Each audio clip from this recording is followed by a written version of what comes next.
Hello everyone, and welcome to today's video. In this video, we'll be discussing the 2023 tax season and what you need to know to get ready for it. Tax season can be a stressful and confusing time for many people, but it doesn't have to be. Whether you're a seasoned pro or a newcomer to the world of taxes, I'm here to make the process as painless as possible. And if you are new here, be sure to hit the subscribe button so you never lose out on any new info. So, let's get started. First of all, it's important to know that the tax season for 2023 begins on January 31st and will end on April 15th. That's a total of 76 days to get your taxes filed, so don't waste any time. Next, let's talk about who needs to file their taxes. In general, if you earned income in 2023, you will need to file a tax return. This includes income from a job, self-employment, or even investment income. Additionally, if you received unemployment benefits in 2023, you will need to pay taxes on that income as well. Now, let's talk about the different types of tax forms you might need to use this year. The most common form used by individuals is the 1040 form. This form is used to report your income, deductions, and credits. If you're self-employed or have business income, you may need to use a different form, such as a Schedule C or Schedule F. Your tax software or tax professional can help you determine which form is right for you.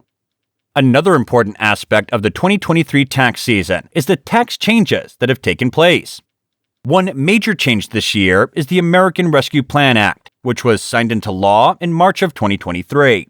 This act provides financial assistance to individuals and families affected by the COVID-19 pandemic. This includes a third round of stimulus payments, as well as an increase in the child tax credit and the earned income tax credit. Make sure to keep these changes in mind as you prepare your taxes this year. Now, let's talk about what's new for this tax season. There have been a few changes to the tax code for 2023, so it's important to be aware of them.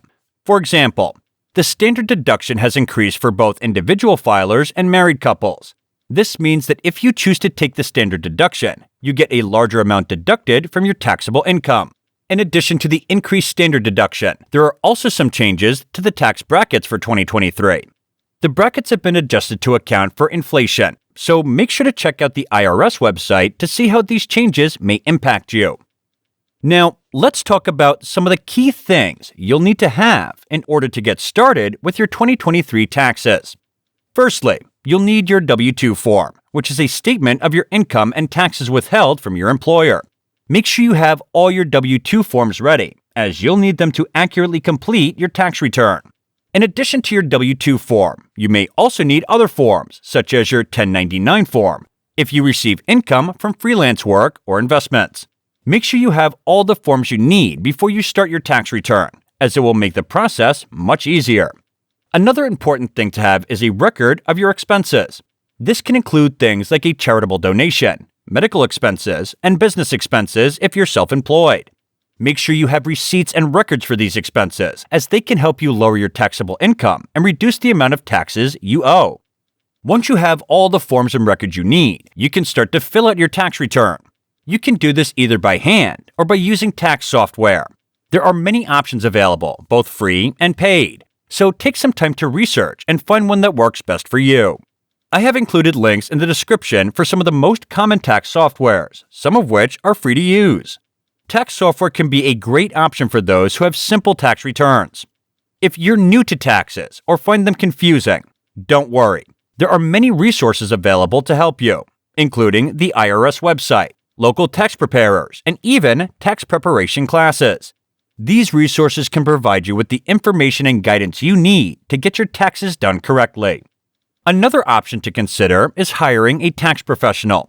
Tax professionals have the expertise and experience to help you navigate the tax code and ensure that you're getting the most out of your tax return. Just keep in mind that hiring a tax professional can be expensive, so make sure you weigh the costs against the benefits before making a decision. They can help you make sure you take advantage of all the tax benefits available for you and can answer any questions you may have. Once you have all the information you need, it's time to start preparing your taxes.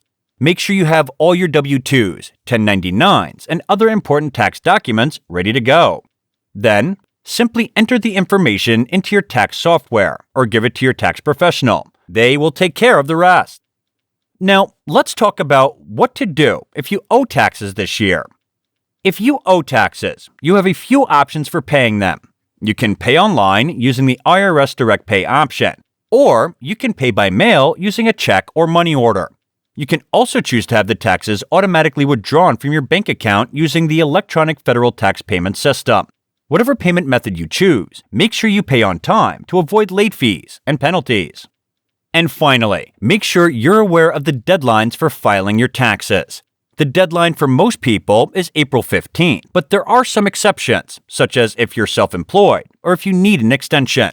Make sure you know the deadlines that apply to you, so you don't miss any important deadlines and end up paying late fees or penalties. So, that's a brief overview of the 2023 tax season. I hope this video has been helpful in getting you ready for your taxes. Drop your questions in the comments, and I'll do well to answer in my next video. Remember, the key to a successful tax season is being prepared. Thanks for watching.